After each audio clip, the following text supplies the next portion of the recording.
Jadikan mutamlisit tanukasam gunadamat matrim samanadana bicena natapela vibhuyate.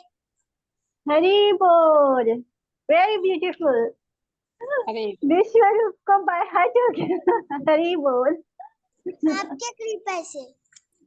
अच्छा, हरि बोल। हरि बोल। ठीक है, हम आज की क्लास स्टार्ट करते हैं। ओम अज्ञानतिमिरान्धस्य ज्ञानाञ्जनेन शलाकाय चक्षुरुन्मिलितं येन तस्मै श्रीगुरवे नमः। नमो विष्णुपादाय श्रीरूपव्यात्मने श्रीमते भक्तिस्वरूपगोस्वामीति नामिने भागवतानि सुधा प्रचारे मुदितामनि विदाय। हरे कृष्णा कृष्ण हरे हरे, हरे राम राम राम हरे हरे। तो लास्ट क्लास में हमने देखा था कि कैसे ये जो हमारा ह्यूमन बॉडी के इम्पोर्टेंस को जाना था, हम लोग ने ये जाना था कि कैसे 84 लाख योनियों में से गुजरने के बाद जाके हमें एक ह्यूमन बॉडी प्राप्त होता है। 2 लाख योनि में बहुत गारंटी नहीं है कि 4 लाख योनि जो है उसमें सब में हमें ऐसा लाइफ प्राप्त हो जिसमें हमें कृष्ण के बारे में जानने का अवसर प्राप्त हो। तो जब हम भारत भूमि में जन्म लेते हैं तब शायद तब जाके हमें ये कृष्ण के बारे में जानने को प्राप्त होता है। अगर हम कहीं गलती से अफ्रीकन कंट्रीज में या जहाँ पे आदिवासी लोग रहते हैं वहां पे अगर हमें जन्म मिल जाए तब भी ह्यूमन बॉडी मिलके भी कोई फायदा नहीं होगा। तभी हमारी लाइफ में और जानवर के लाइफ में कोई डिफरेंस नहीं होगा। इसलिए जो हम लोग कृष्ण के बारे में सुनते हैं, बोल रहे हैं, कृष्ण नाम बोल पाते हैं, हरि नाम कर पाते हैं, तो ये हम लोग के ऊपर बहुत ज्यादा कृपा है, ब्लेसिंग्स है। तो इसको हमें वेस्ट नहीं करना है। और फिर हमारी लाइफ में प्रॉब्लम्स क्यों आती? क्योंकि हमारी सोच में गड़बड़ है। हम क्या करते हैं, जब हम किसी अपने जैसे लोगों से या इक्वली क्वालिफाइड लोगों से जब हम मिलते हैं तो क्या होता है, हम उनके साथ कंपटीशन करने लगते हैं। हम कंपटीशन में ये भूल जाते, उस मोमेंट को एंजॉय करना भूल जाते हैं। तो जब हम कंपटीशन करते हैं तब हमारे अंदर सुकून नहीं होता है। हमें हर वक्त एक भय होता है और जिसके डर होता है कि कहीं ये इंसान हमसे आगे ना निकल जाए। तो हर वक्त माइंड कॉन्शियस रहता है, जिसकी वजह से हम किसी भी मोमेंट को सुकून से नहीं जी पाते। जब हम किसी बहुत ज्यादा क्वालिफाइड पर्सन से मिलते हैं तो क्या होता है, वहां भी हम सुकून से नहीं होते। वहां भी हमारे अंदर एनवी आता है, हमें उनसे जलन और ईर्ष्या होती है। बिकॉज क्या होता है कि हम तो उनके साथ कंपटीशन भी नहीं कर सकते, क्योंकि वो तो हमसे ज्यादा है। हम कुछ भी कर ले वो उनके लेवल पे नहीं पहुंच सकते। तो क्या जन्म लेता है, एनवी हो जाते हैं, हम उनसे जलन और ईर्ष्या करने लगते हैं। तो बिल्कुल भी सुकून और शांति तो यहाँ भी नहीं होती। तो ये प्रॉब्लम की इससे प्रॉब्लम का जन्म होता है। और फिर जब कोई बंदा हमसे कम क्वालिफाइड होता है तो क्या करने लगते हैं, हम उसको रूल करने लगते हैं। हम उसके साथ उसके एम्पैथी नहीं होता हमारे अंदर, उसको समझने की कोशिश नहीं करते। हम उसके लिए करुणा नहीं रखते, हम उसको नीचा दिखाने की कोशिश करते हैं। जब हम किसी को नीचा दिखाने की कोशिश करते हैं वहां भी हमारे हृदय में सुकून नहीं होता, क्योंकि जो हार्ट है उसमें तो कृष्ण रहते हैं। हमारी आत्मा एंड परमात्मा दोनों का निवास स्थान कहाँ है, हमारे हार्ट में। तो कृष्ण ऐसे चीजों को पसंद नहीं करते, तो वो चीज आत्मा को भी पसंद नहीं, क्योंकि आत्मा जो है कृष्ण का अंश है। तो जब हम कुछ गलत कर रहे होते हैं तब हम अंदर से हैप्पी नहीं होते हैं। हम ये सारी चीजें हमें परेशानियों में धकेल देती है, इसलिए हम प्रॉब्लम्स में आते हैं। तो इसी का सॉल्यूशन हमने लास्ट टाइम पढ़ा था, जो नारद मुनि ने एक फॉर्मूला के रूप में हमें दिया है प्रॉब्लम फ्री लाइफ के लिए।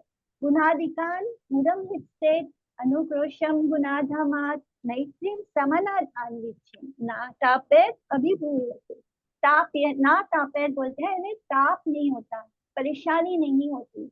जब हम अपने से बड़े से मिलने या अपने से ज्यादा क्वालिफाइड होते हैं कोई, तो हम उसको अप्रिशिएट करते हैं, हम उससे मिलके खुश होते हैं। जब कोई हमारे लेवल का हो तो हम उनके साथ फ्रेंडली होते हैं, और जब कोई हमसे कम क्वालिफाइड हो तो हम उसके लिए दया रखते हैं। जब हम इस फॉर्मूले को अपनी लाइफ में इम्प्लीमेंट करना शुरू करेंगे तो धीरे धीरे हम उस जो हमारी पुरानी हैबिट थी उससे हम बाहर आते जाएंगे और हमारे अंदर सुकून आता जाए। फिर जो लस्ट है, काम, क्रोध, लोभ, मोह, मद, मात्सर्य, तो इसमें जो सबसे पहला चीज है वो लस्ट। लस्ट क्या है? वो हमारा इनबॉर्न नेचर है कि हम अपने फिजिकल बॉडी के थ्रू, अपने सेंसेस के थ्रू खुद को सुख देने की कोशिश करते। हम लोग को ये एहसास ही नहीं होता कि हमसे ये शरीर नहीं है, लेकिन हम क्या कर रहे हैं, अपनी आत्मा, जो हमारी आत्मा है वो तो स्पिरिचुअल बीइंग है, वो तो कृष्ण का अंश है, बट बिकॉज हम इस शरीर में आए हैं तो हम क्या करने लगते हैं, हम इस शरीर के थ्रू हैप्पीनेस को प्राप्त करने की कोशिश करते हैं, जो हमारे लिए प्रॉब्लम का कारण बनता है। अगर हम अपने नेचर के विपरीत जाएं, जो हमारा स्वभाव है उसके ऑपोजिट जाने की कोशिश करते हैं, तो हम प्रॉब्लम्स को इनवाइट करते हैं। तो यही होता है, जब हम लस्ट जो हमारे अंदर होता है वो हमारे लिए प्रॉब्लम क्रिएट करता है। तो इसी को कंट्रोल करने के लिए हमारे शास्त्रों ने, वैदिक सिस्टम ने वर्ण आश्रम सिस्टम को बनाया था, जिससे कि हम अपने सेंसेस को तो एंजॉय करें, लेकिन एक लिमिट हो। जैसे कि वर्ण आश्रम में ब्रह्मचारियों को सेक्स लाइफ में जाने की परमिशन नहीं, सेक्स लाइफ सिर्फ गृहस्थ आश्रम में होता है, लेकिन वो भी बहुत नियमों के तहत होता है, जिससे कि हम एनिमल की तरह ना हो जाए। जो एनिमल होते हैं वो उनका अपने सेंसेस में कंट्रोल नहीं होता। जो मैंने एक एग्जांपल से बताया था कि कैसे अगर हमारे सामने खाने की हमारी फेवरेट चीज भी हमारे सामने अगर रख दी जाए, तब भी कोई, अगर हम किसी के घर में जाए और हमारे सामने हमारी फेवरेट चीज हो, तो हम उस पर झपटा नहीं मारेंगे, हम उस पर टूट नहीं पाएंगे। जब तक कि कोई हमें इंसिस्ट नहीं करता, हम अपने आप को कंट्रोल में रख सकते हैं। दिस ओनली शोज कि हम अपने सेंसेस को कंट्रोल में रख सकते हैं। बहुत बार यंगस्टर्स बोलते हैं कि नहीं, हम नहीं कंट्रोल कर पाते, लेकिन ये छोटी से एग्जाम्पल से हम समझ सकते हैं कि हम जब ये सोचते हैं कि हम ये समझते हैं कि हाँ, हम अपने सेंसेस को अपने कंट्रोल में रख सकते हैं, तभी वो सेंसेस अपने कंट्रोल में ऑटोमेटिकली आता है। लेकिन हम लोग क्या करते हैं, हम बिकॉज हम अपने आप को सोचते हैं कि नहीं, हम नहीं कंट्रोल कर सकते, ऐसा कुछ नहीं है। We human beings have been empowered by this, के हमें भगवान ने ये दिया है कि हम अपने सेंसेस पे कंट्रोल कर सकते हैं। तो इसीलिए वर्णाश्रम सिस्टम बनाया गया कि जिसमें हम अपने सेंसेस को कंट्रोल में रखकर भगवान की ओर आगे बढ़ते हैं। वर्ण आश्रम सिस्टम का गोल ये था कि हम धीरे धीरे अपने जो मटेरियल कंडीशनिंग है उसको छोड़ते जाएं और धीरे धीरे अपने आप को प्योर करते जाएं और भगवान कृष्ण की तरफ आगे बढ़ते जाएं। जिससे कि पहला होता है वन आश्रम में पहला ब्रह्मचारी आश्रम आता है, फिर गृहस्थ आश्रम आता है, उसके बाद वानप्रस्थ आता है, और उसके बाद आता है संन्यास आश्रम, जिसमें पूरी तरह मटेरियल लाइफ को त्याग देते हैं और स्पिरिचुअल लाइफ जर्नी में आगे बढ़ जाते हैं। तो इसी तरह अब हम नेक्स्ट टॉपिक पे जाते हैं, वो है anger. Can you control it? तो एंगर जो होता है, गुस्सा जो होता है, ये गुस्सा दूसरों को कम, जब हमें किसी पे गुस्सा आता है, किसी सिचुएशन पे गुस्सा आता है, तब वो दूसरों को कम और स्वयं को ज्यादा परेशान करता है। गुस्से में हम अपने पूरे शरीर को पॉल्यूट करते हैं, यानी हमारा पूरा जो शरीर है वो पोल्यूट, जैसे हवा में कुछ गंदगी आए तो वो एयर पॉल्यूशन होता है। तो गुस्सा जो होता है वो हमारे पूरे शरीर को पॉल्यूट करता है। इसलिए जिन लोगों को गुस्सा आता है उनका बीपी हाई हो जाता है, एंड हाई बीपी में कभी कभी हार्ट अटैक भी आ जाता है। तो हम किस तरह बीमारी को खुद इनवाइट करते हैं गुस्सा होकर। तो इस गुस्से को हमें क्या करना है, कंट्रोल करना चाहिए। कैसे? जैसे कि गुस्सा, अगर कोई एटमॉस्फेयर बहुत अच्छा है, हंसी खुशी भरा है, लेकिन वहां पे अगर किसी व्यक्ति को ने कुछ गुस्सा किया तो क्या होता है, वो पीसफुल एटमॉस्फेयर खराब हो जाता है। गुस्से गुस्सैल लोगों के कारण वो शांति भंग हो जाती है। तो ये जो हमें गुस्सा आता है वो क्यों आता है?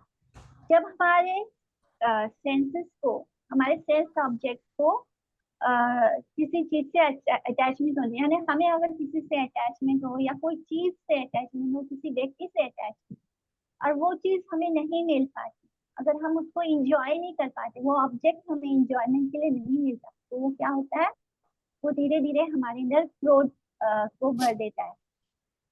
और जो एंगर है वो हमारे माइंड को ओवरपावर कर लेता है, हमारे इंटेलिजेंस को कवर कर लेता है। गुस्सा जो है वो हमारे इंटेलिजेंस को कवर कर लेता है, जिसके कारण हम सही और गलत का डिसीजन नहीं ले पाते। हमें ये समझ में नहीं आता है, उस वक्त हमें ये नहीं समझ में आता है कि सही क्या है गलत क्या है, इससे आगे जाके हमें क्या नुकसान भोगना पड़ेगा, इसके बारे में हम कल्पना भी नहीं कर पाते, क्योंकि हमारी बुद्धि को तो कवर कर दिया एंगर ने। तो इसलिए हम गुस्से में हम बहुत गलत काम भी करते हैं, और कभी कभी तो हम बाद में माफी मांगने लायक भी नहीं रह जाते कि हम इतना गलत कर सकते हैं कि माफी मांगने की भी परिस्थिति, हमारी सिचुएशन हमारे हाथ से छूट जाती है। तो इस गुस्से के कारण भी हम बहुत ज्यादा प्रॉब्लम में फंसते हैं। जैसे कि दुर्वासा मुनि किस तरह अपने गुस्से को कंट्रोल नहीं कर पाए, इतने बड़े मुनि हैं, जब वो भी अपने गुस्से को कंट्रोल नहीं कर पाए और उन्होंने क्या किया, महाराज अम्बरीश को वो ऑफेंड करते हैं, उनका इंसल्ट कर देते हैं, और जिसके कारण भगवान इतने क्रोधित होते हैं कि वो उनके पीछे अपना सुदर्शन चक्र छोड़ देते हैं। एंड दुर्वासा मुनि सारे मणि भुवन में भागते रहते हैं, यानी जो 14 लोग हैं उन सब जगह वो भागते हैं अपने आप को बचाने के लिए। तो इस तरह जो गुस्सा है वो हमें किसी भी बड़े से बड़े प्रॉब्लम में डाल सकता है, और उसके नुकसान सबसे ज्यादा हमें होता है। हम गुस्से में, गुस्सा तो दूसरों पर उतार रहे हैं ऐसा दिखाई देता है, ये सिर्फ दिखाई देता है कि हमने दूसरों पे गुस्सा उतारा, बट उसका नुकसान हमें भोगना होता है। तो गुस्सा इज सेकेंड पॉइंट, लस्ट के बाद गुस्सा है जो हमें प्रॉब्लम में डाल। Then the third thing is greed. Greed यानी लालच।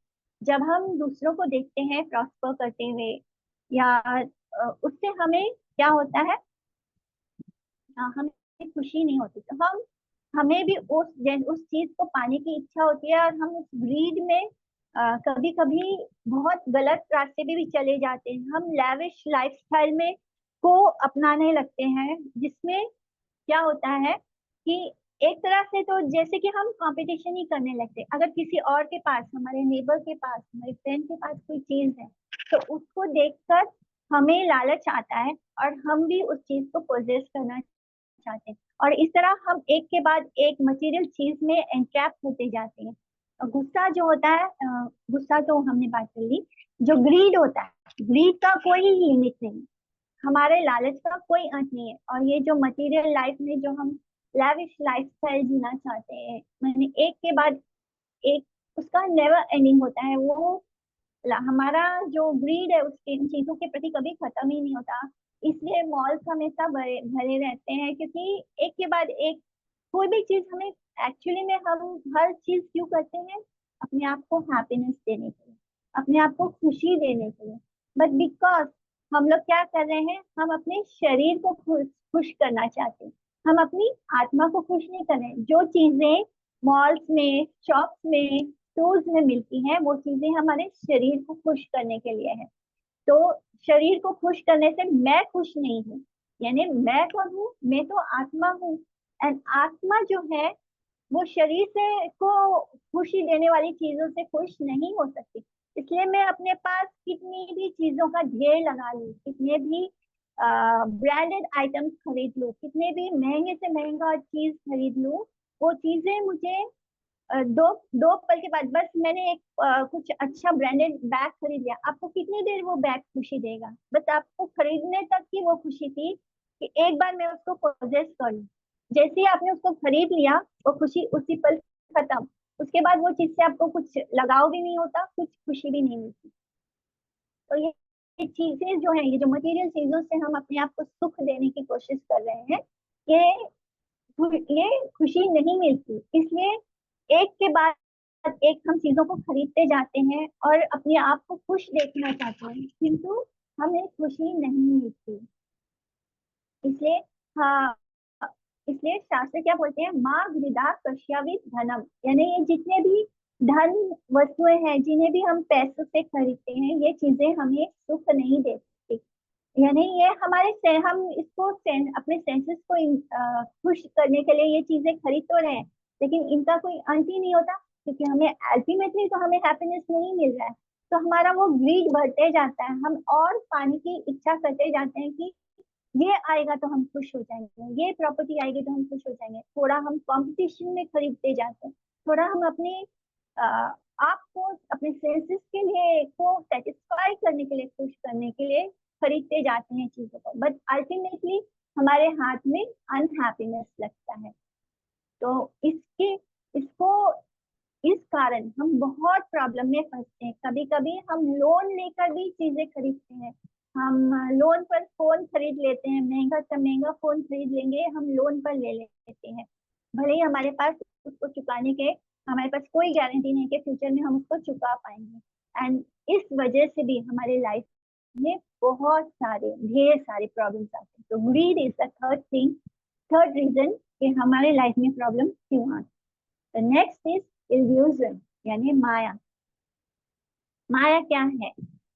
जिसके बारे में मैंने बताया था last week, chasing the rainbow, यानी हम इंद्रधनुष को पकड़ने की कोशिश कर रहे हैं।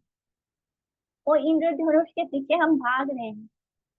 हमें दूर से दिखाई देता है कि सामने इंद्रधनुष, लेकिन हम उसको पकड़ने की कोशिश करें या हम उसे देखने के लिए जब उस जगह पर जाते हैं, वहां कोई इंद्रधनुष नजर नहीं आता।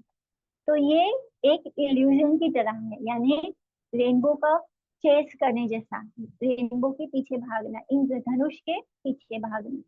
तो इल्यूजन क्या है?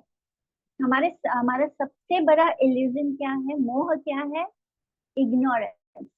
इग्नोरेंस किस चीज का इग्नोरेंस? हमारा जो बेसिक इग्नोरेंस है वो ये है कि भवे अस्मिन दृश्यमानम अविद्या काम कर्म भी, कि हमने इस शरीर को मैं मानी, ये हमारी सबसे बड़ा अविद्या है।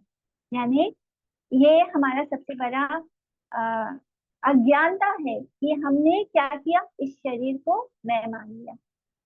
And this is the biggest ignorance. इससे निकलना बहुत कठिन है। इवन तो जैसे मैं आपको बोल रही हूँ कि मैं ये शरीर नहीं, मैं आत्मा हूँ, इवन आप भी इस बात को रिपीट करोगे कि मैं शरीर नहीं, मैं आत्मा हूँ, बट क्या हम एक्चुअली में इस बात को बिलीव करते हैं? नहीं कर पाते।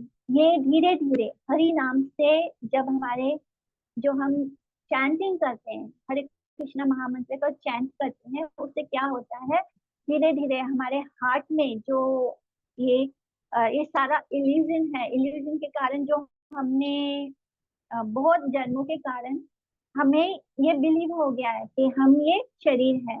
बिकॉज जो एनिमल बॉडी में हम गए हैं, 80 लाख योनियों में जो एनिमल बॉडी है, 84, एक्चुअली 84 लाख योनि बोलना पड़ेगा, क्योंकि इवन ह्यूमन बींग्स में भी बहुत सारे ह्यूमन बींग्स ऐसे हैं जो एनिमल लाइफ ही जी रहे हैं। तो उस लाइफ को जीते जीते हम क्या करते हैं, हम सिर्फ अपने सेंसेस को हम भोग करते हैं, इतना भोग करते हैं। इतना भोग करने के कारण क्या हो गया, हम लोग को लगता है कि हम तो ये शरीर ही हैं। तो इस कारण जो हमारा हाथ है उस पे ये बात फॉर्म बैठ गई है, ये डर्ट बैठ गया है। उसको जो है, ये जो हम हरे कृष्णा महामंत्र करते हैं, उस महामंत्र से वो जो गंदगी हमारे हाथ में जमा होती गई है बहुत जन्मों के कारण, वो क्लीन होना शुरू होता है। जैसे जैसे ये क्लीन होने लगता है, तब हम अपने आत्मा को क्लोजली महसूस करना शुरू कर देते हैं। एंड तब ये जो हमारा इग्नोरेंस है, ये जो हमारा इल्यूजन है, वो खत्म होना शुरू होता है कि हम ये शरीर नहीं, हम आत्मा है।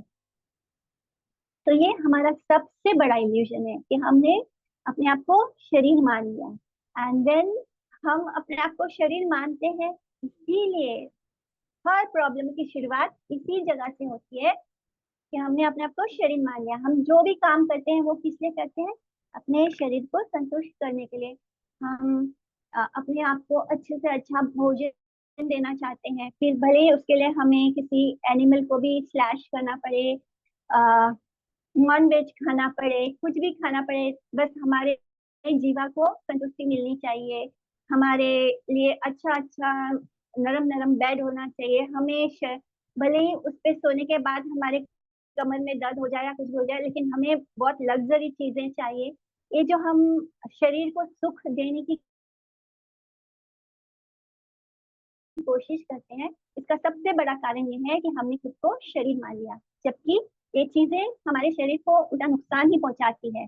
जब हम नॉनवेज खाते हैं तब क्या होता है, जो ह्यूमन बींग्स ह्यूमन बींग्स को भगवान ने जैसा बनाया है, जैसे हमारे दांत हैं, तो हम लोग, जैसे हमारा इंटेस्टाइन होता है, हम लोग नॉनवेज को डाइजेस्ट नहीं कर पाते। हम लोग का जो शरीर है वो धीरे धीरे खाना को पचाता है, लेकिन जो टाइगर एंड लायन होते हैं, वो जो नॉनवेज खाते हैं, वो जल्दी से उनके शरीर से बाहर निकल जाता है, यानी वो इमीडिएटली डाइजेस्ट होता है, क्योंकि उनका जो इंटेस्टाइन होता है वो बहुत छोटा होता है, वो उसके अंदर ज्यादा देर रुकता नहीं। लेकिन ह्यूमन बीइंग का जो इंटेस्टाइन होता है वो बहुत ही लंबा होता है, बहुत बड़ा होता है। जैसे कि भगवान नरसिम्हा ने जब हिरण्यकशिपु को मारा था, तब उसका हार बना के अपने गले में पहन लिया था। तो वो इतना गोल गोल गोल गोल करके हमारे पेट में जब खाना हम खाते हैं तो वो धीरे धीरे करके डाइजेस्ट होता है। इसलिए हमारा जो पेट है, जो हमारा दांत है, ये हम इससे नॉनवेज नहीं खा सकते। हमें भगवान ने नॉनवेज खाने के लिए नहीं बनाया, हमारा शरीर नॉनवेज खाने पचाने के लिए नहीं बना। हम अगर जब हम नॉनवेज खाते हैं तब क्या होता है, वो हमारे पेट में काफी समय तक रह जाने से वो सड़ जाता है, और उसके कारण हमारे शरीर में बहुत सारे बैक्टीरिया भी फैलते हैं, हम बहुत सारी बीमारियों को इनवाइट भी करते हैं। तो इस तरह हम लोग जो चीजों से अपने शरीर को सुख देने की कोशिश करते हैं, वो अल्टीमेटली हमारे शरीर को क्या करता है, बीमार करता है। बिकॉज हम शरीर नहीं है, इस बात को नहीं समझ पाते। तो ये जो इल्यूजन है हमारा, ये हमें बहुत प्रॉब्लम्स में डालता है।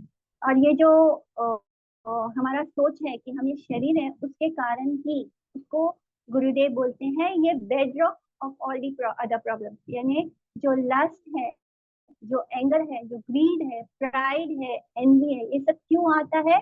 खुद को शरीर मानने के कारण। तो ये जो इल्यूजन है, ये सबसे बड़ा कारण है। अपने आप शरीर ना, ये सबसे बड़ा कारण है जो हमारे अंदर लस्ट, एंगर, ग्रीड यानी वासनाओं को जन्म देता है, क्रोध को जन्म देता है, ग्रीड लालच को जन्म देता है, जलन और ईर्ष्या को जन्म देता है, अभिमान को जन्म देता है। तो ये सब कुछ इसी कारण होता है। तो इस तरह हम अपने लाइफ में बहुत प्रॉब्लम्स क्रिएट कर लेते हैं। इसी तरह अर्जुन जो था, उसको क्या हुआ था कि महाभारत में वो वो भी इल्यूजन में आ गया था। जैसे कि हम लोग ने गीता में कैसे पढ़ा था कि फर्स्ट चैप्टर में हमने देखा कि जब अर्जुन देखता है अपने रिश्तेदारों को कुरुक्षेत्र में, तब क्या होता है, वो सोचता है कि अगर मैं इनको मार दूंगा तो मेरे पास कोई नहीं बचेगा, मेरा कोई अपना नहीं होगा, राजपाट भोगने के लिए मेरे पास कोई मेरा अपना नहीं होगा, पितामह नहीं होंगे, उसके पितामह नहीं होंगे, और क्या बोलते हैं, बड़े पापा नहीं होंगे, उसके उसके सारे भाई नहीं होंगे, सब खत्म हो जाएंगे। तब वो कैसे अपने जो राजपाट जीतेगा उसको कैसे एंजॉय करेगा? तो यहाँ पे अर्जुन ने अपने आप को शरीर मान लिया, अपने रिश्तेदारों को शरीर मान लिया। उसको लगता है कि मैं ही करता हूँ, मैं ही उन सबको मारूंगा, एंड उनके अपने कर्म नहीं है। तब भगवान क्या बोलते हैं कि तुम ये शरीर नहीं, तुम ये आत्मा हो। तो भगवान ने उसको कि ये पूरा भगवत गीता का 18 चैप्टर सुनाने के बाद अर्जुन को ये एनलाइटनमेंट होता है कि उसका जो इल्यूजन है वो पूरी तरह तार तार होके खत्म हो जाता है। एंड तब उसको समझ में आता है कि वो कुछ भी नहीं कर रहा, कृष्ण करते हैं सब कुछ। आत्मा जो है वो कभी मरती नहीं, आत्मा कभी खत्म नहीं होती, उसे हवा सुखा नहीं सकती, उसे पानी भिगा नहीं सकती। तो ये जो आत्मा है, छोटी सी आत्मा, उसको किसी चीज से कोई नुकसान नहीं होता, वो तो कभी खत्म होती ही नहीं। भगवान उसको किस तरह समझाते हैं कि ऐसा कोई समय ही नहीं था कि अर्जुन, जब तुम नहीं थे या मैं नहीं था, यानी हमेशा से भगवान भी थे और हम सब जीवात्मा भी थे। और कोई मतलब ऐसा कभी हुआ ही नहीं कि हम सब कभी खत्म हो गए। तो इस तरह जब अर्जुन ने ये सोचा कि मैं ये शरीर हूँ, तब अर्जुन भी प्रॉब्लम में आ गया था, लेकिन जब कृष्ण ने उसको समझाया तब वो उस प्रॉब्लम से बाहर आ गया। तो हमारा जो मेजर प्रॉब्लम है, हमारे इस शरीर से जुड़ा हुआ जो सबसे बड़ा प्रॉब्लम है, वो क्या है? बर्थ, ओल्ड एज, डिजीज और डेथ। जन्म, मृत्यु, जरा, व्याधि, यानी ये चार चीजें, ये चार चीज हमारा एक्चुअल प्रॉब्लम है। ये जब हम बार बार जो हम जन्म ले रहे हैं, बार बार हम लोग को एक शरीर धारण करना पड़ता है, ये हमारे लिए एक्चुअल प्रॉब्लम है। शरीर धारण करने में ही हमें बार बार माता के गर्भ में जाना पड़ता है। माता का गर्भ कितना कठिनाई से भरा होता है, यानी हम कैसे खराब अवस्था में होते हैं। फिर जन्म के बाद हमें ओल्ड एज में जाना पड़ता है, वो ओल्ड एज जिसमें हम कभी भी नहीं चाहते कि हमारे चेहरे पे झुर्रियां आ जाए, हमारा शरीर बूढ़ा हो जाए, हमारे घुटनों में दर्द हो, हमारे बाल सफेद हो। ये हम लोग में से कोई भी नहीं चाहता, लेकिन हमें ये फेस करना पड़ता है। इसके वजह से मार्केट में कितनी सारी चीजें हैं, एंटी एजिंग चीजें भरी हुई है। क्यों? क्योंकि हम में से कोई भी ओल्ड नहीं होना चाहता। आ, हमें बीमारियां होती हैं, ये सारी ओल्ड एज आते आते तक तो हम लोग बहुत बीमार हो चुके होते हैं। तो ये बीमारी क्यों होती है? हम लोग कभी ये क्वेश्चन नहीं करते कि हम क्यों बूढ़े होते हैं, हम क्यों बार बार बीमार होते हैं, क्यों हमें मरने की इच्छा नहीं होती है फिर भी हमें मरना पड़ता है, क्यों ये सब होता है? क्यों हम कभी भी ओल्ड नहीं होना चाहते फिर भी ओल्ड हो रहे हैं? तो हम लोग ये क्वेश्चन ही नहीं करते हैं कि हमारी लाइफ में ये जो चार मेन चीजें हैं, ये सबसे बड़ी समस्या है। ये फंडामेंटल प्रॉब्लम है, मेजर प्रॉब्लम, जिससे हमें बाहर आना है। कोई भी बच्चा जो है वो नहीं चाहेगा कि उसे एक गरीब घर में जन्म ले, एक पॉवर्टी स्ट्रिकन फैमिली में उसको जन्म लेना पड़े। हम में से कोई भी नहीं चाहेगा कि हमें कभी भी किसी गरीब घर में जन्म लेना पड़े। और ये सब क्यों हो रहा है, ये हमें एक्चुअली में क्वेश्चन करना है। माइकल जैक्सन को हमने देखा, उन्होंने अपना अपने शरीर के साथ कितना एक्सपेरिमेंट कर डाला था।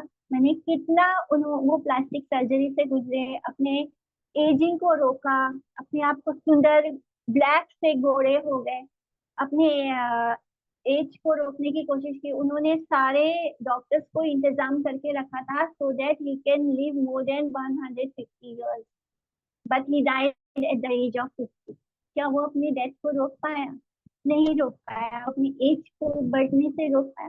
Because he was trying to do everything on his body. उसने अपने आप को शरीर मान लिया। उसका मेन प्रॉब्लम यही था कि उसने खुद को शरीर मान लिया। अगर उसने अपने आप को आत्मा माना होता तो वो कभी भी प्लास्टिक सर्जरी करके गोरा नहीं हो जाता, ना ही उसको इतने सारे मेडिकल ट्रीटमेंट से गुजरना पड़ता, जिसके कारण उसको इतने रोग हो गए एंड जिसके कारण वो अनटाइमली चला गया। तो ये सारी चीजें हमारे आंखों के सामने इस संसार में हो रही हैं, लेकिन हम उसको गहराई से देख नहीं पा रहे। एंड भगवत गीता हमें ये देखना सिखाता है। भगवत गीता बताता है कि हमें किस तरह, किस नजर से देखना है, जिससे कि हम इस लाइफ को प्रॉब्लम फ्री बना सकें।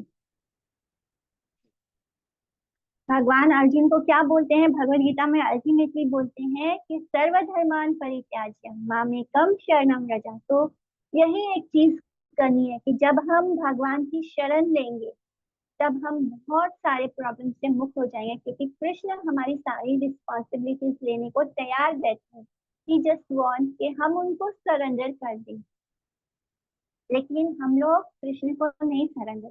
हम कभी कभी प्रॉब्लम आने पे हम किसी के पास भाग जाएंगे या किसी देवी देवता की शरण ले लेंगे, बहुत सारी चीजें करने लग जाते हैं, लेकिन कृष्णा को सरेंडर नहीं करते। जस्ट बिकॉज हम ये छोटा सा चीज नहीं करते, हम लाइफ लॉन्ग प्रॉब्लम फेस करते रहते हैं। जो नेक्स्ट चीज है वो है प्राइड, मान, अहंकार, अभिमान जो हमें होता है हर चीज का। तो हमें याद होगा कि कुंती महारानी क्या बोलती है, जब वो कृष्ण भगवान, जब कुरुक्षेत्र के युद्ध समाप्त होता है, कृष्ण जब वापस अपने घर द्वारका जाने लगते हैं, तब कुंती महारानी उनके लिए कुछ प्रेयर्स ऑफर करती है।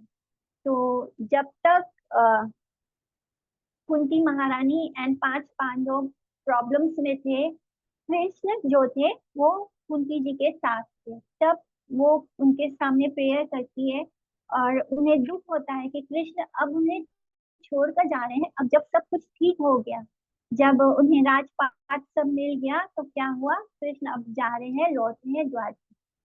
तो कुंती महारानी तब यही बोलती है कि कृष्ण, अ, आपके आने से हमें 3 तरह के तापों से मुक्ति मिलती है, यानी मुझे बार बार दुख दीजिए, मुझे बार बार तकलीफ दीजिए, क्योंकि जब दुख परेशानी आती है तब आप हमारे साथ होते हैं। तो ये तो था कुंती महारानी जो ऐसे बोलती हैं। मे भी हम सब ऐसे नहीं बोल पाएंगे कृष्ण को।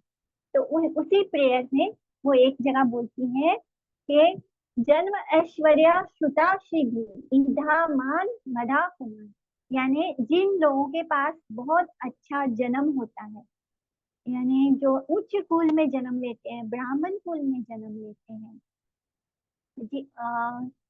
जो जिन लोगों के पास बहुत ऐश्वर्य होता है, जिनके पास बहुत धन संपदा होती है, जो बहुत वेल्दी और रिच, और जो लोग बहुत पढ़े लिखे होते हैं, श्रुता, जिनके पास बहुत हाई क्वालिफिकेशन होता है, कोई एमबीए होते हैं, कोई फॉरेन से एमबीए की डिग्री लेते हैं, कोई बहुत बड़े डॉक्टर होते हैं, एमडी होते हैं, कुछ साइंटिस्ट होते हैं।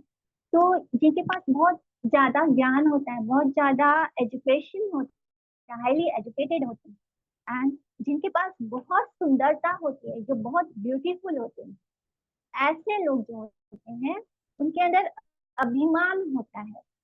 वो जो ये चीजें, या तो चारों चीजें किसी एक व्यक्ति के पास हो, क्या तो दो इनमें से 2 चीजें हो, या इनमें से 3 चीजें हो, या एक चीज हो, जिनके पास भी ये चीजें होती हैं उन्हें इस चीज का बहुत अभिमान होता है, जिसके कारण वो भगवान की शरण नहीं ग्रहण करते। तो ये जो अभिमान होता है, हमें उच्च कुल में जन्म लेने का, कोई ब्राह्मण हो तो बार बार क्या बोलता है कि मैं तो ब्राह्मण हूँ, यानी उनकी हर बात में वो ब्राह्मण होने का गर्व होता है।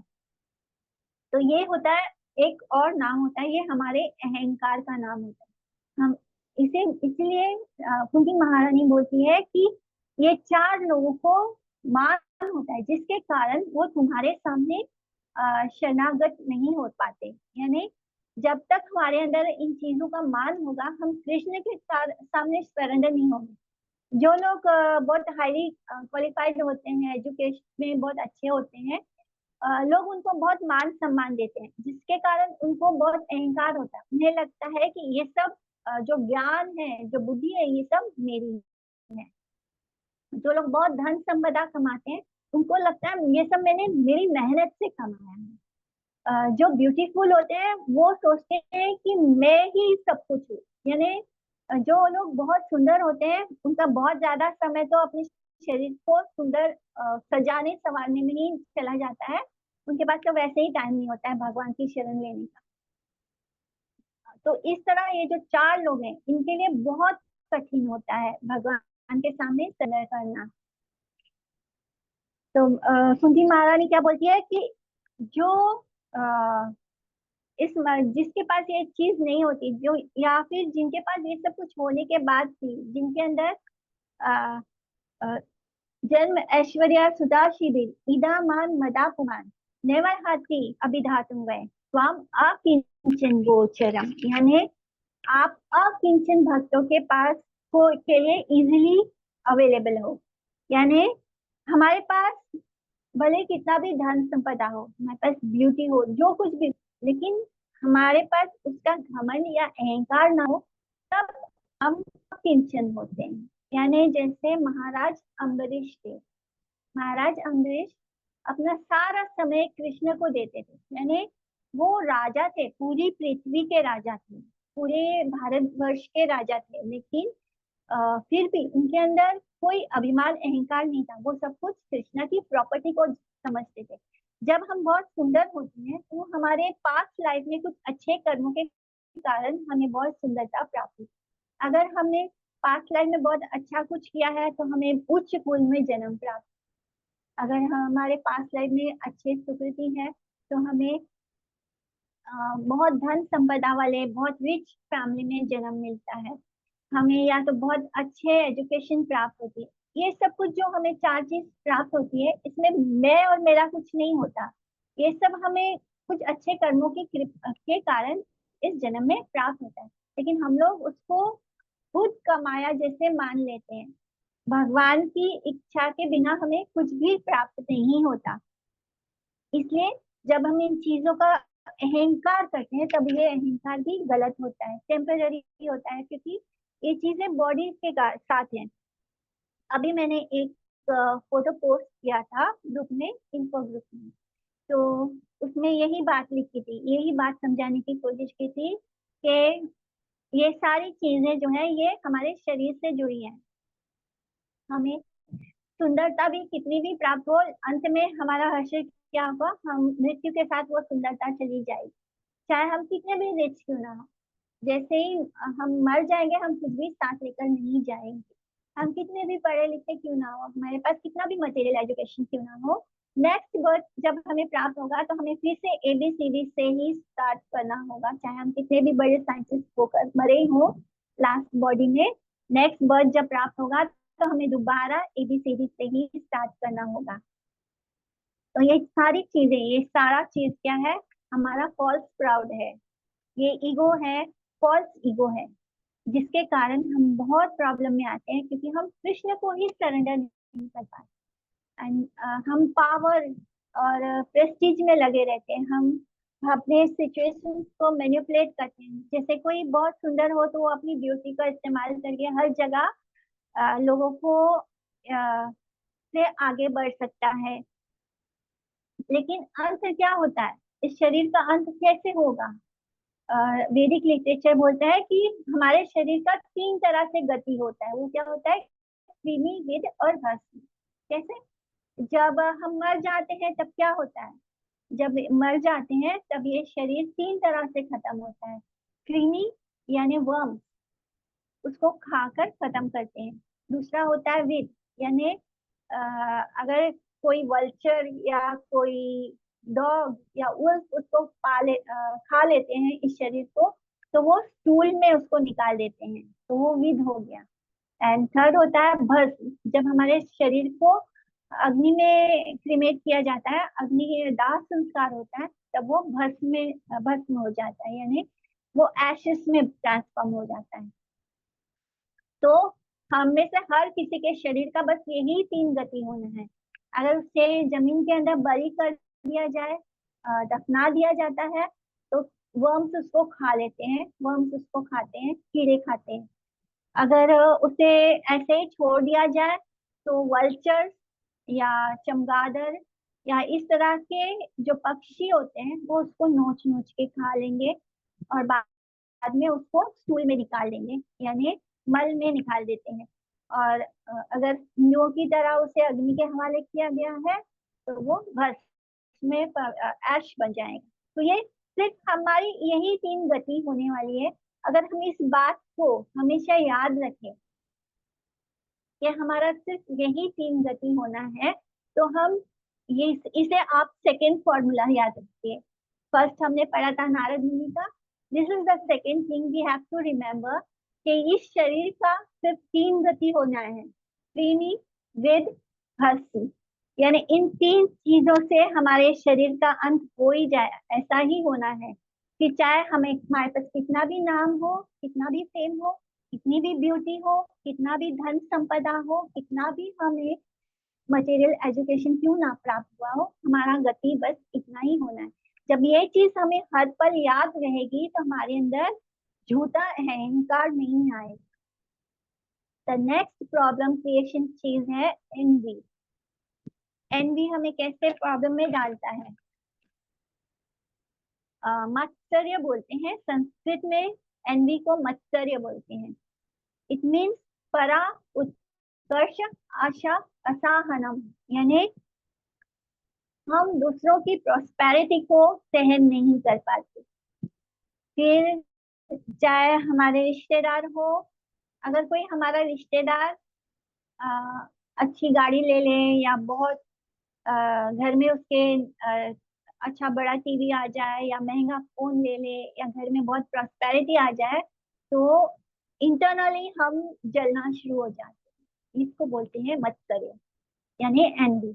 यानी हम किसी को आगे बढ़ते हुए नहीं देख पा रहे, हम किसी को प्रॉस्पेरिटी को सहन नहीं कर पा रहे, जो कि हमें प्रॉब्लम में डालता है।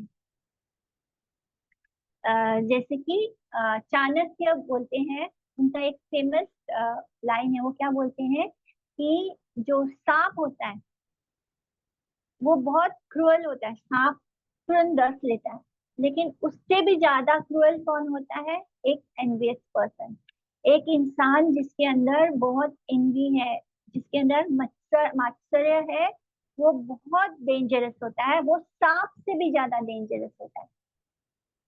आप सांप को उसके सामने बीन बजा के या मंत्र फूक कर उसको शांत कर सकते हैं, या कुछ जड़ी बूटी से उसको शांत कर सकते हैं, लेकिन एक व्यक्ति अगर उसके अंदर जलन और ईर्ष्या है तो उसका कोई इलाज नहीं है, तो उसका शांत होना नामुमकिन है, क्योंकि वो जलता रहता है, हर वक्त उसे दूसरों से तकलीफ और परेशानी होती है।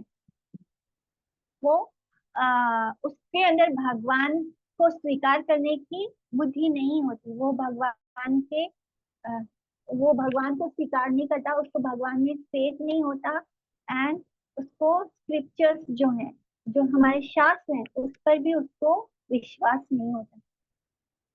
वो अपने आप को, ऐसे लोग अपने आप को इंडिपेंडेंट और पावरफुल समझते हैं। ऐसे लोग बहुत कुछ ऐसा करेंगे आपके साथ, आपको परेशानी में डालने के लिए। हमें हमारे आसपास ऐसे लोग बहुत मिल जाएंगे। जब हम जॉब पर होते हैं तो बहुत लोग होते हैं जो हमारे से जलन और ईर्ष्या में हमें गलत रास्ता दिखाते हैं, ताकि हमें उनकी चालबाजी और चालाकियां समझ में नहीं आती, और हमें नीचे गिराने के लिए वो बहुत गेम्स खेलते हैं। ऐसे लोग बहुत गेम्स खेलते हैं, वो बहुत चालाकी से, क्योंकि उनके अंदर आपको आगे बढ़ता हुआ देखने की क्षमता नहीं होती, वो आपको आगे बढ़ते हुए नहीं देख पाते, तो वो ऐसे लोग बहुत जैसे हम बोलते हैं ना, बहुत पॉलिटिक्स करते हैं, तो ये इसी कैटेगरी में आने वाले लोग होते हैं। उनके अंदर बहुत ज्यादा जलन और ईर्ष्या होती है, ये लोग बहुत डेंजरस हो जाते हैं, यानी इनका तो कोई हल ही नहीं है। इसी में गुरुदेव बोलते हैं कि जो हम इनोसेंट एनिमल्स को अपने जीवा को जब हम अपने स्वाद के लिए जब एनिमल्स को स्लॉटर करते हैं, और ये जो होता है ये भी एक तरह का एनवी होता है, यानी हम जानवरों से भी एनवी कर रहे हैं, तभी हम उनको काट के खा रहे हैं, तो इसको भी एक सटल फॉर्म में एनवी कहा गया है, मत्सर्य कहा गया है। इसीलिए सेंटली पीपल जो होते हैं, जो संत होते हैं, महात्मा होते हैं, वो अ, अ, जो एनिमल किलिंग है उसके अगेंस्ट होते हैं, लेकिन जब कोई बिच्छू या स्नेक को सांप को मारता है तो संत लोग उससे खुश होते हैं, क्योंकि ये पॉइजनस है। इसी तरह मुदेता साधुरपि वृश्चिका, यानी जो सर्प हत्या है, ये जो सांप और बिच्छू हैं, इनको बहुत ज्यादा एनवियस माना जाता है, इनके मरने पर संत और महात्मा भी खुश होते हैं, लेकिन जो एनवियस पर्सन होता है वो इनसे भी ज्यादा पॉइजनस होता है। वो क्योंकि वो हमेशा दूसरों के लिए अंदर ही अंदर फूटता रहता है, जलता रहता है, वो किसी को आगे बढ़ते हुए नहीं देख सकता। और ऐसे लोग कभी कभी इस हद तक चले जाते हैं कि वो क्राइम भी कर देते हैं, वो किसी को मारने की हद तक भी चले जाते हैं। इसलिए वो भूतेषु बद्धा वैरस्य, यानी भूतेषु यानी सारे समस्त हर जीवात्मा से वो वैराग्य रखते हैं, बैर रखते हैं, उनको दुश्मनी मानते हैं। द्विसता पराकाय, बिकॉज वो हर किसी के अंदर कृष्ण को नहीं देख पाते। वो नहीं देख पाते कि हर शरीर के अंदर, हर आत्मा के साथ हृदय में भगवान कृष्ण भी वास करते हैं। जब हम ये देखना शुरू करते हैं, because they don't have faith on Krishna, क्योंकि उनको भगवान के एग्जिस्टेंस पे फेथ ही नहीं है। तो ऐसे लोग किसी भी दूसरे, अगर उनके अंदर फेथ होता तो उन्हें ऑब्वियसली किसी से जलन और ईर्ष्या ही क्यों होती, उन्हें किसी के आगे बढ़ने से क्यों इतना दुख कष्ट होता। ऐसे लोगों को हर किसी में भगवान के दर्शन नहीं होते, हर जीवात्मा में भगवान के दर्शन नहीं होते, जिसके कारण उनका पीस ऑफ माइंड हमेशा के लिए खो जाता है और वो हमेशा अशांत रहते हैं। वो कभी खुश नहीं दिखेंगे। अगर उनके चेहरे पे जो खुशी आती है वो आर्टिफिशियल होती है, वहां भी अंदर ही अंदर मन में कोई गेम, कोई प्लानिंग चल रहा होता है, कैसे किसी को अपने रास्ते से हटाया जाए। इसलिए हमें इस चीज से लड़ने का सबसे आसान उपाय ये है कि हम हर जीव में, हर व्यक्ति में, हर शरीर में ये जान लें कि हर शरीर में जो हृदय है, जो हार्ट है, उसमें कृष्ण का वास है। जब हम किसी का बुरा करते हैं तो हम कृष्ण का बुरा कर रहे हैं। जब हमारे अंदर ये बात घर कर जाएगी, धीरे धीरे जब हम इस बात को समझना शुरू करेंगे कि हर हृदय में कृष्ण का वास है, और जब हम किसी के साथ बुरा करेंगे तब हम कृष्ण के साथ बुरा करेंगे, हम भगवान के साथ बुरा करेंगे, तो हमारे साथ कैसे कुछ भी अच्छा होगा। हम ऑब्वियसली अपने आप को प्रॉब्लम में डालेंगे ही डालेंगे। तो इस तरह ये जो 5 चीजें हैं ये हमारे पतन का कारण है, ये हमारे प्रॉब्लम्स की जड़ है। और इन सबसे बड़ा प्रॉब्लम क्या है कि हमारा खुद को शरीर मान लेना। हम जब अपने आप को ये शरीर मान लेते हैं तब एक्चुअली में हमारे सब प्रॉब्लम की शुरुआत होती है। तो हम इसके आगे बढ़ते हैं। हमने जाना कि कौन सी वो चीजें थी जिनके कारण हम एक्चुअली में प्रॉब्लम में फंसते हैं। तो are you really living it up today? तो हमारा लिविंग इट अप का आइडिया क्या है?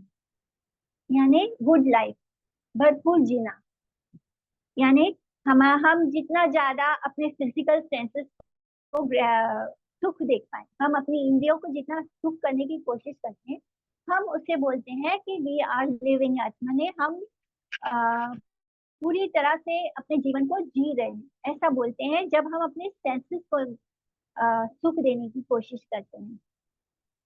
तो ये हमारा सबसे बड़ा इल्यूजन है, भ्रम है कि हम इसको बोलते हैं कि इट इज लिविंग इट।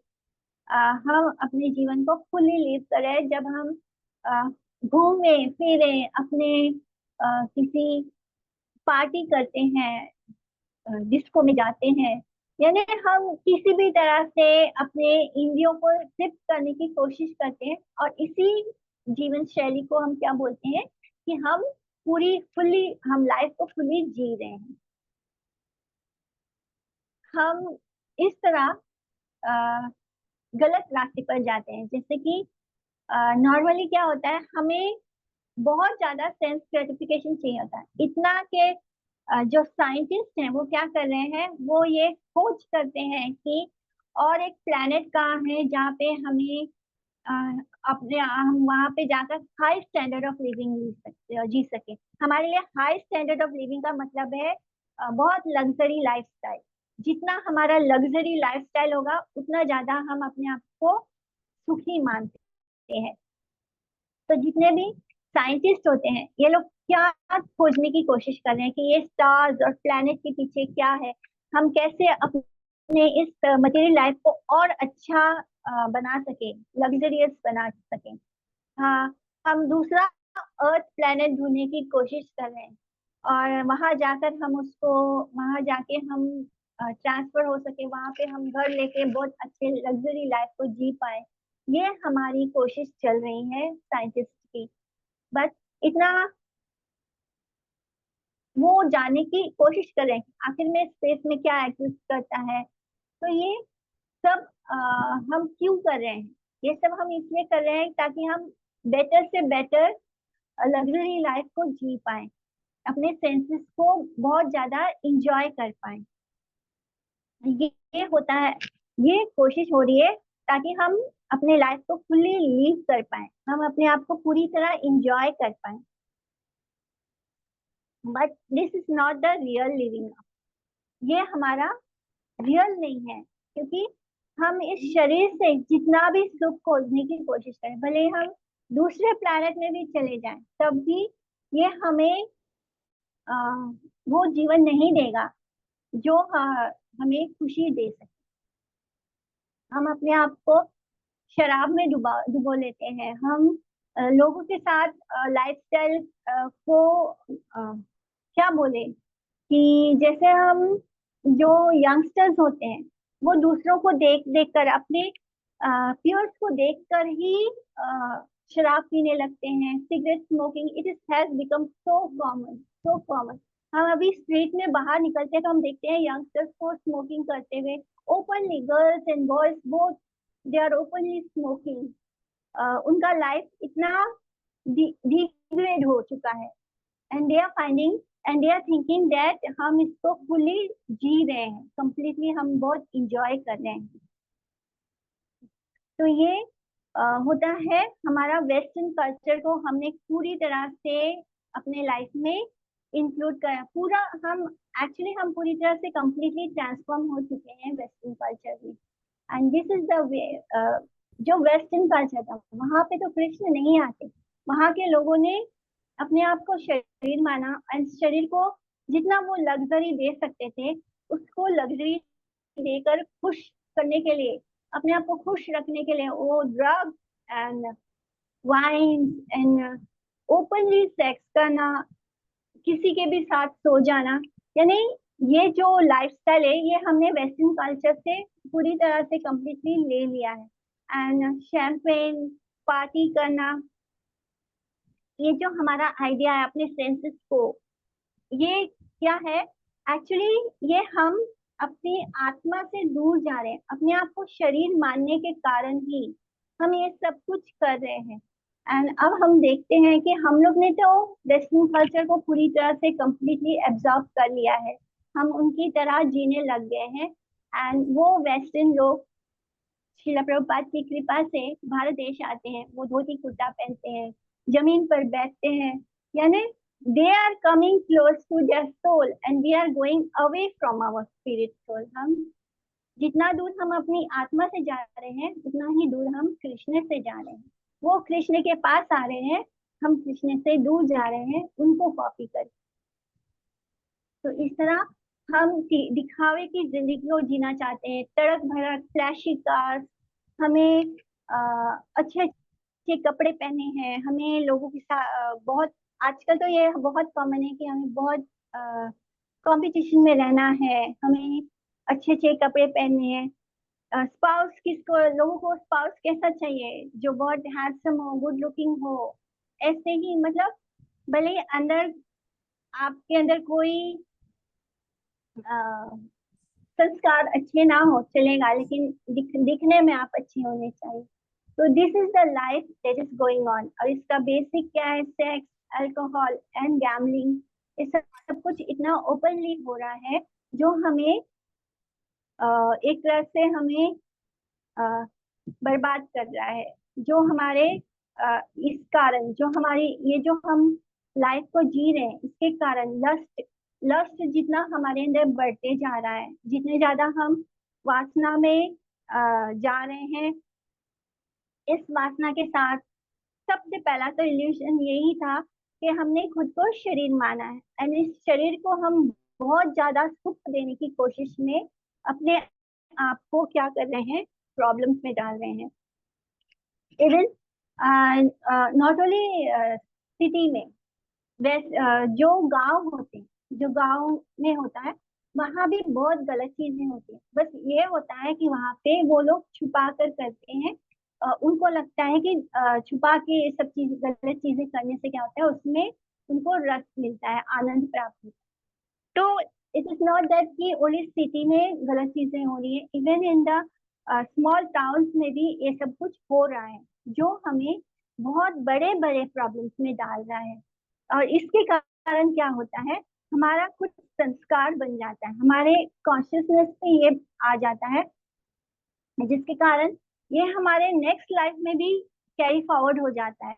हम नेक्स्ट लाइफ में भी वही चीजों को एंजॉय करना चाहते हैं।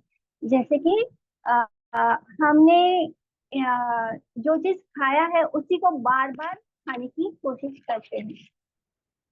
हम इसलिए बार बार इस जन्म और मृत्यु के चक्र में फंसते हैं। क्यों? क्योंकि हम बार बार अपने शरीर को ही सुख देने की कोशिश कर रहे हैं। हम ये समझना ही नहीं चाहते हैं कि हम कितना भी बाहर की चीजों को ले आए अपने जीवन में, वो चीजें हमें सुख देती ही नहीं है। हम कितना भी मार्केट से सामान खरीद कर ले आए, हम कितने भी, आप देखोगे कि आपका ये खत्म ही नहीं होता। आपने एक बहुत अच्छा ड्रेस खरीदा तो क्या आपको बहुत सुख मिल गया? नहीं मिलता। आप दोबारा वो एक बार पहन लिया, खत्म हो गया वो सुख, उसी पल खत्म हो गया। आप फिर जाओगे, फिर नया महंगा कपड़ा खरीद के लाओगे, फिर उसको पहनोगे, दोबारा वो सुख खत्म हो जाता है। क्यों खत्म हो रहा है? क्यों वो इटर्नली आपके पास सुख रहता क्यों नहीं है? क्यों आप इतनी चीजें इकट्ठा कर रहे हो अपने आपको सुखी करने के लिए, लेकिन वो चीजें आपको सुख क्यों नहीं दे रही? बिकॉज आप अपने शरीर को सुख देने की कोशिश कर रहे हैं, आप अपनी आत्मा से दूर जा रहे हैं, आप अपनी आत्मा को खुशी नहीं दे रहे, आप अपने शरीर को जो चीज मिल रहा है, जो हमारे सेंसेस को, हमारी इंद्रियों को तृप्त करने वाला मिल रहा है, वो चीजें हम इकट्ठा कर रहे हैं अपने संसार में, एंड जिसके कारण हम बार बार जीवन और मृत्यु के चक्र में फंस रहे हैं। बिकॉज हम इस बात से बाहर ही नहीं आना चाहते हैं कि हम ये शरीर नहीं है। तो जो 4 बेसिक फंक्शंस होते हैं वो मनुष्य और जानवरों में सेम होता है। वो क्या है? आहार, निद्रा, भया, मैथुना। यानी आहार यानी हमें भी, जानवरों को भी आहार चाहिए होता है, यानी फूड चाहिए होता है। निद्रा, वो भी सोते हैं, हम भी सोते हैं। भय, जब जैसे पंछी होते हैं, हम उनको थोड़ा सा चावल का दाना डालें, जरा सा हमारा हाथ ऐसे आगे आगे आता है कि वो डर के मारे उड़ जाते हैं। यानी वो भी अपने आप को, वो हर वक्त अपने भय में रहते हैं, जिसके कारण वो अपने आप को प्रोटेक्ट करने की कोशिश करते हैं। हर वक्त उनके अंदर भय रहता है। इवन ह्यूमन बींग्स में वो थोड़ा सफोस्टिकेटेड हो जाता है। हम अपने लिए सिक्योरिटी गार्ड्स रख लेते हैं, जिससे कि हम अपने आप को प्रोटेक्ट कर सके। क्यों? हमारे मन में हर वक्त भय रहता है।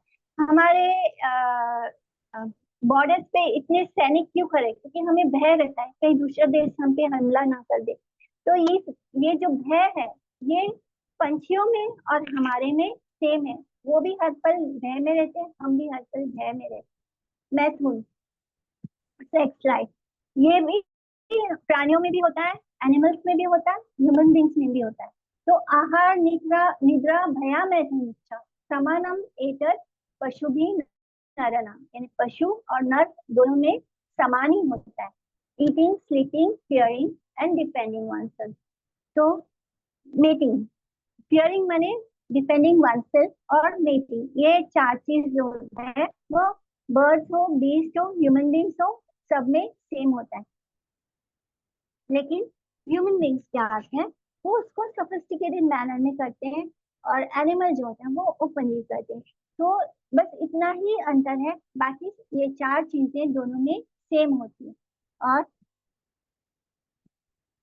बस जब हम इन 4 चीजों के लेवल पर ही रहते हैं, तब हम एनिमल के समान ही है। हम में और एक पशु में कोई अंतर नहीं, क्योंकि हम सिर्फ अपने सेंसेस में लगे हैं। ये 4 बेसिक एक्टिविटीज में अगर हम लगे रहेंगे तो हम एनिमल लेवल पर हैं। अगर हम इससे ऊपर नहीं उठते तो हम सिर्फ एनिमल लेवल पे हैं। इसीलिए हम लोग इतना व्रत उपवास क्यों करते हैं? ताकि हम अपने जीवा को कंट्रोल कर सके, हम अपने आहार को कंट्रोल कर सकते। जैसे कि कल जन्माष्टमी होगा तो हम कुछ नहीं पाएंगे। जन्माष्टमी में को हम कैसे करते हैं, हम कोशिश करते हैं कि हम सिर्फ जल लेकर ओनली विथ वाटर हम रात के 12 बजे तक व्रत कर पाए, और अगर हम नहीं कर पाते तो हम कुछ फ्रूट पा सकते हैं बीच में। लेकिन ये जो हम व्रत उपवास ह्यूमन बींग्स होकर क्यों करते हैं? क्योंकि जिससे कि हमारे जीवा पे कंट्रोल हो सके, so that we become different from animal, otherwise we are same as animal। हमें और पशु में कोई अंतर नहीं। निद्रा, हम सुबह अर्ली मॉर्निंग उठ के भगवान की मंगला आरती करते हैं। क्यों इतनी जल्दी उठते हैं? so that हमारी जो निद्रा है वो कंट्रोल में रहे। हम क्यों हरि नाम करते हैं? so that के हम अपने सेंसेस को अपने कंट्रोल में रख सकें। इसलिए हम सुबह अर्ली मॉर्निंग उठ के चैंटिंग करते हैं, भगवान का नाम लेते हैं, पूजा पाठ करते हैं। हम भी जानवरों की तरह जब मन करे जहाँ चाहे वहाँ सो सकते हैं, बट हम इससे ऊपर उठने की कोशिश करते हैं। भय, जब हम भगवान को ट्रस्ट करते हैं तब हम इस भय से मुक्त हो जाते हैं। भगवान पे हमारा ट्रस्ट जैसे जैसे बढ़ता जाता है, जब हमें पता चलता है कि कृष्ण की इच्छा के बिना कुछ नहीं होता, और जब हम कृष्ण की शरणागति लेते हैं तब ये भय से भी मुक्त हो जाते हैं। और सेक्स लाइफ, जो भगवान भगवद गीता में बोलते हैं कि जो उन्होंने विवाह में जो सेक्स लाइफ है बस उसको ही उन्होंने सैंक्टिफाइड किया है, यानी वही सैंक्शन किया है भगवान ने ह्यूमन बींग्स के लिए, तो उससे भी हम कंट्रोल करके रखते हैं। तो ये चार चीज को ह्यूमन बींग्स ने कंट्रोल करने के लिए धर्म को बनाया है। हमारे वेदास हैं, ये हमें बताते हैं कैसे हम इसको कंट्रोल करके अपने आप को एनिमल लेवल से ऊपर उठा सकते हैं। Next thing is unethical money grasping, यानी हम गलत तरीके से धन को अर्जित करने की कोशिश करते हैं। तो ये चीज है हम यहाँ पे स्टॉप करते हैं, मेरा गला थोड़ा सुस्त रहा है। तो नेक्स्ट लेक्चर में हम पढ़ेंगे कि कैसे हम गलत तरीके से पैसे कमाने की कोशिश में हम कितना पैसे कमाने का जो बेसिक रीजन होता है वो क्या है, अपने सेंसेस को एंजॉय करना। हम अपने सेंसेस को सुख देने के लिए ही ज्यादा से ज्यादा गलत तरीके से पैसे कमाने लग जाते हैं। तो यहाँ से हम नेक्स्ट लेक्चर लेंगे नेक्स्ट सैटरडे को। So any problem, any question? Hare Krishna. Hare Hare Krishna माता कृष्णा। जी। हाँ बोलो बहू में बोलो। कब बंद हो गया था, आज भी वापस बंद कर दिया। अच्छा हाँ, मुझे बताना था, हमारे कुछ नए स्टूडेंट्स हैं जो चैंटिंग अभी ठीक से नहीं जानते हैं, तो I wanted to show how to chant. आप लोग को चैंटिंग का इम्पोर्टेंस हम धीरे धीरे बता दे जाएंगे, but still you all can start chanting. तो हमारे पास ऐसी चैंटिंग बीट्स होती है, उसमें ये इसको हम बोलते हैं कृष्णा बीट्स बोलते हैं। तो ये जो होता है इसके ऊपर हम हरिनाम नहीं जप करते हैं। एंड इसके बाद कुछ बड़े बीट्स होते हैं, और वो बड़े बीट्स बड़े से छोटे छोटे होते जाते हैं लास्ट तक यहाँ पर। तो जो बड़े बीट्स होते हैं, जो जब हम दिन की शुरुआत करते हैं तो हमारा पहला राउंड जो हम करते हैं वो इस बड़े बीट से स्टार्ट करना होता है। इस बड़े बीट में 8 बीट्स होते हैं जो सबसे बड़े होते हैं, वो बड़े से हल्के हल्के छोटे होते जाते हैं। ये होते हैं हमारे अष्ट शक्ति, यानी 8 जो फ्रेंड्स हैं राधा रानी और कृष्णा जी के, वो होते हैं। तो हमें हमेशा दिन की शुरुआत जब हम पहले माला करते हैं तो वो हमें बड़े बीच से स्टार्ट करना होता है। एंड लेकिन उसके पहले जब हम बड़ा बीज अपने हाथ में पहली पकड़ते हैं तब हमें क्या बोलना होता है? जय श्री कृष्ण चैतन्य प्रभु नित्यानंद श्री अद्वैत गदाधर शिवासादि गौर भक्तवृंद। तो ये जो हमारा पंच तत्व का मंत्र है, ये मंत्र हमें बहुत सारे ऑफेंस से बचाता है। जो चैतन्य महाप्रभु थे, उन्होंने हमें बहुत फ्रीली हरि नाम दिया। ये हरि नाम हमें इस तरह इतनी इजीली अवेलेबल नहीं है। हम अगर कृष्ण नाम बोलने की कोशिश करेंगे तो हमसे अपराध होगा। इस अपराध से बचाने के लिए हम जब हरि नाम करना शुरू करते हैं तो सबसे पहले बीच पे हम स्टार्ट करने के लिए हरे कृष्णा महामंत्र स्टार्ट करने के पहले हम पंच तत्व मंत्र को एक बार बोलते हैं। फिर हर बीट के ऊपर पहले वाले बीट से लेके हर बीट पर हम हरे कृष्णा महामंत्र जप करते हैं। एंड ऐसे जप करते करते करते जब हम इस लास्ट बीट पर पहुंचते हैं तब हमें क्या करना है, हमें इस बीट को ऐसे घुमाना होता है, इस उंगली से टच नहीं करना है, इसको घुमाना होता है एंड वापस आना होता है। बिकॉज हम इस कृष्णा बीट को, ये हमारे कृष्णा है, हम इसको लांघते नहीं है, इसको क्रॉस नहीं करते, हम माला को उल्टा करके फिर जो सेकेंड राउंड होता है वो छोटे माला से स्टार्ट करना शुरू करते हैं। तो ये कुछ हमारे स्टूडेंट्स हैं जो नए नए हैं, तो उनके लिए मैंने ये बताया कि कैसे हमें हरि नाम करना है। और अगर हेलो। आप में से बहुत लोगों के पास, हाँ बोलिए। हाँ माता जी, मतलब जब ही हाँ स्टार्ट करते हो तो एक माला होने के बाद उसके बाद वापस उसको हाँ घुमाना है। हाँ घुमाना है, हमें उल्टी कृष्णा को उल्टी क्रॉस तरफ नहीं से करना करना है। है। हाँ उल्टी उल्टी तरफ से, तरफ से। छोटी से। अब पहले हम बड़ी से स्टार्ट करेंगे, फिर से छोटी से स्टार्ट करना हाँ है, राइट? हाँ राइट। ओके। फिर जब छोटे से आके हम बड़े पे पहुंचेंगे तो उसको भी उल्टा घुमाएंगे, फिर बड़े से जाएंगे छोटे पे, ऐसे। Okay, okay. मतलब पहली माला बड़ी हो गई, फिर छोटी हो गई, फिर से बड़ी हो गई, फिर से छोटी हो गई, हाँ ऐसे। हाँ हाँ बिल्कुल सही, बिल्कुल एक्चुअली मैंने 100% आज ऐसे किया, करना पर आज किया तो वो दोनों बड़ी ही हो गई। है।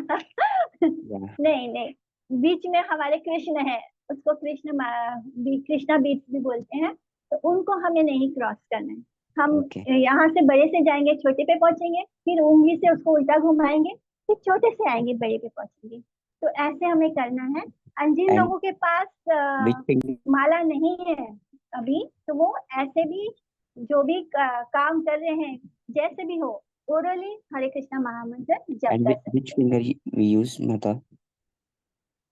We use it like this. Just now I okay. showed, like this you have to hold, and you have to put this finger out of the bead bag. Okay? ये फिंगर ओके। हमारा beat bag के बाहर होता है, and अंदर हम ऐसे ऐसे जप करते हैं। ओके? ओके। ठीक है। और किसी को भी कुछ पूछना है? Hare Krishna. Okay, then we end the session here. वांछा कल्पतरुभ्यश्च कृपा सिंधुभ्यैव वच पतितानां पावनेभ्यो वैष्णवेभ्यो नमो नमः। आप सभी को मेरा दंडवत प्रणाम। हरे कृष्णा। हरे कृष्णा तक दंड प्रणाम।